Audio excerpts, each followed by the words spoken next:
सार्थक अंक व गणना में सार्थक अंकों के बाद आता है भौतिक राशियों की विमाएं, डायमेंशंस ऑफ फिजिकल क्वांटिटीज। तो हम भौतिक राशियों की विमाएं देखेंगे। विमाएं मीन्स घात, है ना, किस भौतिक राशि पर कितनी घात लगी हुई है। तो भौतिकी में सभी व्युत्पन्न मात्रकों को मूल मात्रकों के उचित घातों द्वारा व्यक्त किया जाता है। कोई भी व्युत्पन्न मात्रक होगा, है ना, हमने भौतिक राशियां पढ़ी दो प्रकार की, मूल राशियां तथा व्युत्पन्न राशियां। मूल राशियां केवल और केवल 7 हैं और इन 7 मूल मात्रकों के अलावा 2 पूरक मूल मात्रक भी हैं। 7 मूल मात्रक कौन कौन से? लंबाई, द्रव्यमान, समय, ताप, विद्युत धारा, पदार्थ की मात्रा और ज्योति तीव्रता। इनके अलावा जो भी मात्रक होंगे वे सब व्युत्पन्न मात्रक हैं। और व्युत्पन्न मात्रक बनते किसकी सहायता से हैं? मूल मात्रकों की सहायता से। मतलब व्युत्पन्न मात्रकों को हम मूल मात्रकों के उचित घातों द्वारा व्यक्त करेंगे।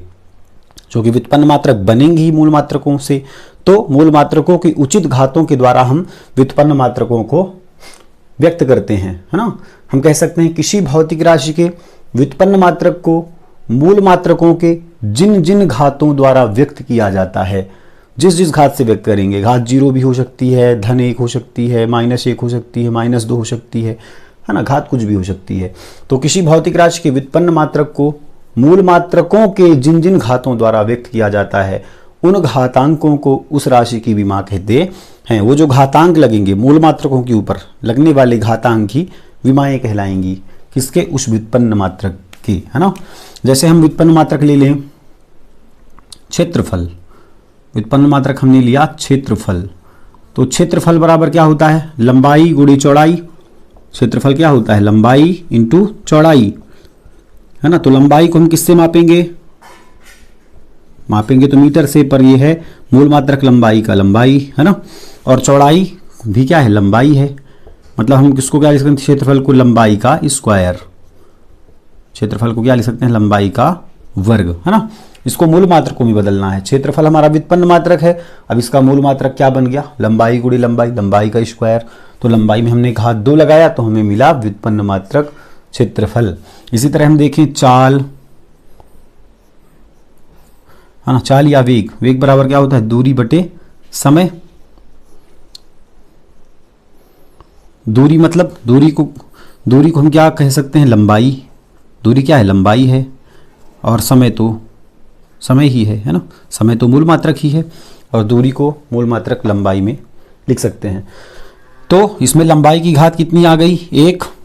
लंबाई की घात 1 हो गई। समय को ऊपर ले आए तो समय की घात क्या हो जाएगी? -1। ठीक है। तो इस तरह हम देखते हैं कि क्षेत्रफल जो कि व्युत्पन्न मात्रक है, तो क्षेत्रफल के मात्रक को हम मूल मात्रक लंबाई पर घात 2 लगाकर व्यक्त करते हैं। अतः क्षेत्रफल की विमा लंबाई में 2 है। क्षेत्रफल की विमा लंबाई में 2 है। इसी तरह हम चाल एक व्युत्पन्न मात्रक है, चाल को लंबाई की घात में 1 तथा समय की घात में -1 लगाकर व्यक्त करते हैं। मतलब चाल की विमा लंबाई में 1 तथा समय में -1 है ना। ये हुई भौतिक राशियों की विमाएं। अब इसी तरह कुछ भी आ सकता है, लंबाई द्रव्यमान आ सकता है। तो 7 मूल राशियों में से कोई मूल राशि आ सकती है। लेकिन हम यांत्रिकी पढ़ रहे हैं तो इसमें हम केवल 3 चीजें पढ़ेंगे, m, l व t के पदों में ज्ञात करना। ठीक, तो आगे देखते हैं विमीय सूत्र। अब आता है विमीय सूत्र, डायमेंशनल फार्मूला। विमीय सूत्र है क्या? किसी भौतिक राशि के व्युत्पन्न मात्रक का मूल मात्रकों से संबंध प्रदर्शित करने वाले व्यंजक या सूत्र को उस भौतिक राशि का विमीय सूत्र कहते हैं। ठीक, कोई भौतिक राशि के व्युत्पन्न मात्रक का मूल मात्रकों से संबंध प्रदर्शित करने वाले व्यंजक या सूत्र को, मतलब व्यंजक या सूत्र किससे मिलकर बनेंगे? मूल मात्रकों से मिलकर बनेंगे, है ना। और मूल मात्रक के संबंध किससे होंगे? उस व्युत्पन्न मात्रक से होंगे। तो व्युत्पन्न मात्रक का मूल मात्रकों से संबंध प्रदर्शित करने वाला व्यंजक या सूत्र उस भौतिक राशि का विमीय सूत्र कहलाता है, जिस भौतिक राशि का हम विमीय सूत्र निकाल रहे हैं। जैसे हम क्षेत्रफल का निकाल रहे हैं तो क्षेत्रफल का विमीय सूत्र क्या बनेगा? मूल मात्रक के आधार पर, लंबाई के आधार पर बनेगा, है ना। तो वह क्षेत्रफल का ही विमीय सूत्र कहलाएगा। मूल मात्रकों से संबंध होगा उसका। विमीय सूत्र को सदैव बड़े कोष्ठक में लिखा जाता है।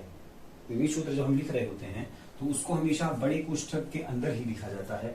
यांत्रिकी में विमीय सूत्र हम m, l व t के पदों में व्यक्त करते हैं।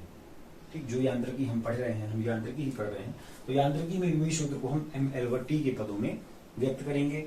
अब यांत्रिकी में विमीय सूत्र लिखने के नियम है। पहला है, किसी भौतिक राशि के विमीय सूत्र को, कोई भी भौतिक राशि हो, उसका जब विमीय सूत्र हम निकालते हैं यांत्रिकी में, तो उसको हमेशा बड़े कोष्ठक के अंदर m की विमा a, l की विमा b, t की विमा c, जहां पर m की विमा 0 भी हो सकती है, -1, -2, -3 कुछ भी हो सकता है ना। तो हम किसी भौतिक राशि के विमीय सूत्र को बड़े कोष्ठक में m, l व t के पदों में उनके घातों के द्वारा व्यक्त करते हैं। मतलब इसके रूप में लिखा जाता है, m की पावर a, l की पावर b, t की पावर c के रूप में बड़े कोष्ठक के अंदर, जहां a, b और c क्रमशः उस भौतिक राशि की, है ना, उस भौतिक राशि के, जिस भौतिक राशि का हम विमीय सूत्र निकाल रहे हैं, उस भौतिक राशि के लंबाई, द्रव्यमान और समय की विमाएं हैं। विमाएं हमने अभी पहले देखी, है ना। विमाएं हैं क्या? विमाओं के बारे में हमने अभी जाना कि व्युत्पन्न मात्रक मूल मात्रकों के पदों में व्यक्त किए जाते हैं, और मूल मात्रक के ऊपर लगने वाले घात को विमाएं कहते हैं। तो मूल मात्रक के ऊपर घात लग रहे हैं, द्रव्यमान के ऊपर घात लग रहा है, ठीक, लंबाई के ऊपर, समय के ऊपर, तो ये मूल मात्रकों के ऊपर लगने वाले घात हैं, है ना। तो लंबाई, द्रव्यमान और समय की विमाएं हैं ए, बी और क्रमशः ए, बी और सी क्रमशः। जो मूल मात्रक भौतिक राशि में शामिल नहीं होता, तो बहुत सारे मूल मात्रक ऐसे हैं जो भौतिक राशि में शामिल नहीं होते, उनके घात शून्य लिखे जाते हैं, ठीक है। जो शामिल ही नहीं है, जो मूल मात्रक, या तो m, l, t, इन तीनों में से कोई भी प्रेजेंट नहीं हो सकता। जब तीनों प्रेजेंट नहीं होंगे तो ऐसी भौतिक राशियों के घात को शून्य लिखा जाता है ना। ऐसी भौतिक राशियों का जब हम विमीय सूत्र निकालते हैं तो m, l व t के पदों में ज्ञात तो होता है, पर m की घात 0, l की घात 0, t की घात 0, मतलब वह एक विमाहीन राशि होती है, ठीक। जैसे हम देखें आपेक्षिक घनत्व का, आपेक्षिक घनत्व बराबर होता है वस्तु का घनत्व, होता है क्या? वस्तु का घनत्व बटा जल का घनत्व।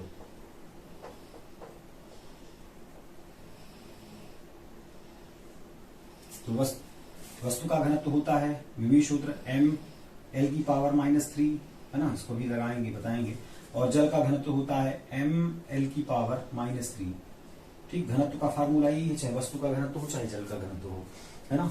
तो हम देखें, जब m को ऊपर लाएंगे तो m की घात 1 है, ये ऊपर आएगा तो ऋण 1 बन जाएगा, मतलब m की घात क्या बन गई? 0, है ना। l -3 है, नीचे भी -3, जब -3 ऊपर आएगा तो +3 बन जाएगा, मतलब l की पावर 0, t तो है ही नहीं है तो t की पावर भी 0। मतलब हमने क्या देखा? ये एक विमाहीन राशि है। कैसी राशि है? विमाहीन राशि, है ना। इसमें विमा है ही नहीं, विमा 0 है, ठीक, तीनों में।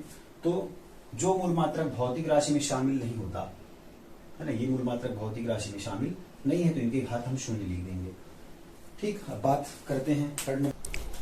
अब थर्ड नंबर है, किसी भौतिक राशि का विमीय सूत्र या विमाएं ज्ञात करते समय उसे अन्य राशि में जिनकी विमाएं ज्ञात हों बदल लेते हैं, है ना। कोई भौतिक राशि है, उसका विमीय सूत्र हमें ज्ञात करना है, और वह कैसी भौतिक राशि है? जटिल भौतिक राशि है। तो उसका विमीय सूत्र ज्ञात करने के लिए हम उसे अन्य राशि में जिनकी विमाएं हमें ज्ञात हों उनमें बदल लेते हैं। जैसे हम लिखें कोई भौतिक राशि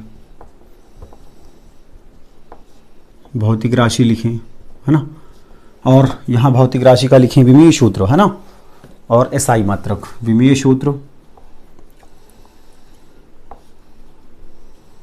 और एसआई मात्रक। तो पहली भौतिक राशि हो गई क्या? क्षेत्रफल। पहली भौतिक राशि है क्षेत्रफल, क्रमांक लिख देते हैं, क्रमांक।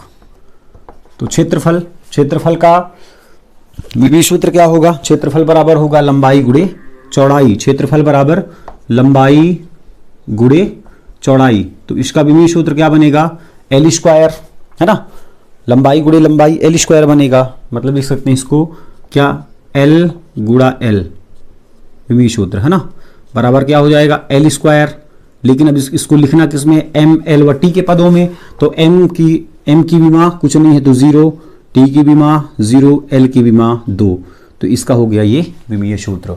इसका एसआई मात्रक क्या हो जाएगा? क्षेत्रफल का लंबाई गुणे लंबाई, लंबाई स्क्वायर, लंबाई का मात्रक मीटर, तो इसका हो जाएगा एसआई मात्रक मीटर स्क्वायर, ठीक है। फिर दूसरा लिख लेते हैं हम आयतन।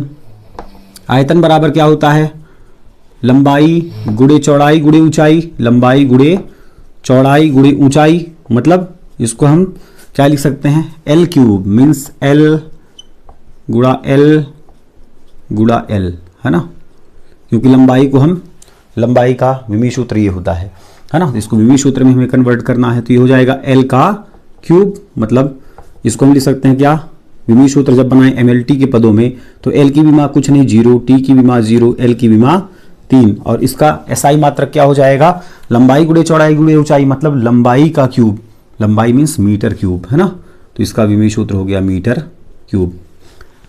आयतन के बाद लिख लेते हैं अपन वेग, है ना, वेग या चाल, वेग या चाल, ठीक हो है, तो मतलब चाहे वेग हो या चाल हो या वेग में परिवर्तन हो या फिर प्रारंभिक वेग हो या अंतिम वेग हो, इन सब का विमी सूत्र एक ही होता है जो भी निकालेंगे। तो वेग या चाल क्या होता है, दूरी बटे समय, दूरी बटा समय, है ना, तो दूरी को किससे मापे, दूरी को क्या लिख सकते हैं, लंबाई, है ना, लंबाई L, दूरी है लंबाई, और समय नीचे है ऊपर आएगा तो इसका विमी सूत्र क्या बन जाएगा, T का इनवर्स, मतलब ये क्या बन गया, LT इनवर्स, LT इनवर्स, इसका विमी सूत्र हम क्या लिख देंगे, M नहीं है तो M0, M की विमा 0, L T की पावर -1, T की विमा -1, तो वेग और चाल, तो इसका विमी सूत्र क्या हो जाएगा, लंबाई का मीटर प्रति समय का सेकेंड, मीटर प्रति सेकेंड या मीटर सेकेंड इनवर्स, ठीक है, ये हो गया वेग या चाल, ठीक है। अब इसी तरह हम लिख सकते हैं क्या, फोर्थ है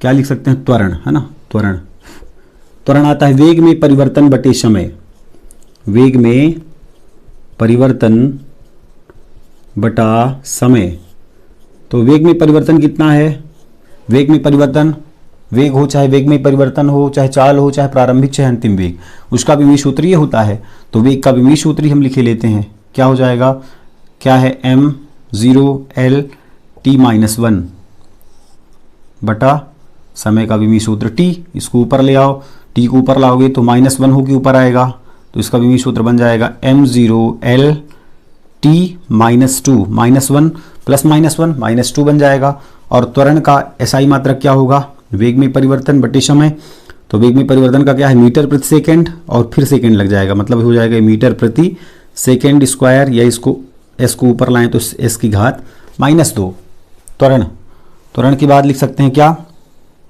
बल, है ना, बल क्या होता है, बल बराबर है द्रव्यमान गुणे त्वरण, बल बराबर द्रव्यमान गुणे त्वरण, है ना, फिर बल के बाद आएगा कार्य, है ना, तो द्रव्यमान का विमी सूत्र M, और त्वरण का क्या है, त्वरण का ये है M0 L T -2, हाँ, तो क्या हो जाएगा, M0 और M क्या होगा, M बन जाएगा, है ना, और ये हो जाएगा L T -2, ये हो गया बल का विमी सूत्र, और बल का मात्रक क्या होता है, न्यूटन, है ना, बल का मात्रक न्यूटन N। बल के बाद लिख सकते हैं कार्य, तो कार्य बराबर क्या होता है, बल गुणे विस्थापन, कार्य बराबर बल गुणे विस्थापन, तो बल का विमी सूत्र ये निकाला हमने, है ना, तो ऐसे ही एक दूसरे से रिलेटेड हैं सब, MLT की पावर -2, MLT -2, है ना, पावर मत बोलना, और विस्थापन कितना है, गुणे विस्थापन का विमी सूत्र L, विस्थापन को भी लंबाई से देखेंगे, तो ये हो जाएगा MLT -2 और 1 क्या हो जाएगा, अच्छा L2 ML2 T -2, तो इस तरह से कार्य का मात्रक क्या होता है, कार्य का मात्रक होता है जूल, है ना, J। ऐसे ही आप बहुत सारी भौतिक राशियों का विमी सूत्र और SI मात्रक निकाल सकते हैं, इसी तरह निकालना है, ठीक है, मैंने सिखा दिया 5-6 ठो, बाकी आप कर लेना।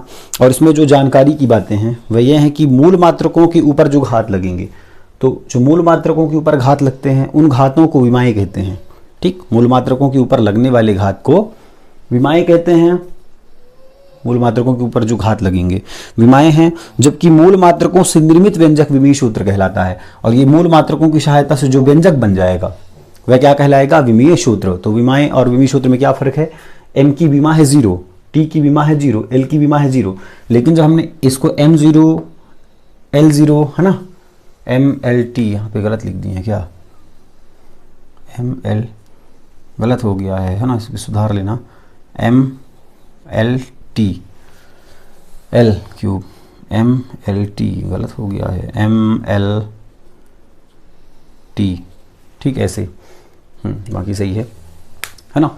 तो जब घात इसको देखेंगे m की विमा 0, l की विमा 2, t की विमा 1, लेकिन जब mlt के पदों में बड़े कोष्टक के अंदर देखेंगे तो यह विमीय सूत्र कहलाएगा, है ना। और किसी भौतिक राशि का विमीय सूत्र लिखते समय उसके परिमाण पर ध्यान नहीं देना चाहिए कि उसकी विमा 0 है कि माइनस में है कि प्लस में है ना, वो कुछ भी हो सकता है, ठीक है। और प्रारंभिक वेग, अंतिम वेग, वेग में परिवर्तन और वेग और चाल, इन सब का विमीय सूत्र एक समान होता है, विमीय सूत्र सभी का बिल्कुल एक जैसे होता है। तो आज विमीय सूत्र हमने बताया, इसको आप लगाइए, है ना। आपकी बुक में और लगभग 40-50 विमीय सूत्र, भौतिक राशियों के विमीय सूत्र दिए गए हैं। आप ज़्यादा से ज़्यादा प्रैक्टिस करिए, ठीक है। इनको समझिए, इनके मात्रक क्या हैं, इनका विमीय सूत्र कैसे निकालेंगे, और बहुत सारे विमीय सूत्र तो हम जैसे जैसे पाठ में आगे बढ़ते जाएंगे तो पाठ के बीच में विमीय सूत्र हमको पढ़ने को मिलेगा, तो हम कुछ प्रैक्टिस कर लें यहीं पे, लगभग 20-25 तो कर ही लें आप अपने घरों पे, ठीक। तो ये विमीय सूत्र का चैप्टर क्लोज होता है। अब अगली क्लास में अगला टॉपिक लेके हम आपको बताएंगे। ओके, धन्यवाद।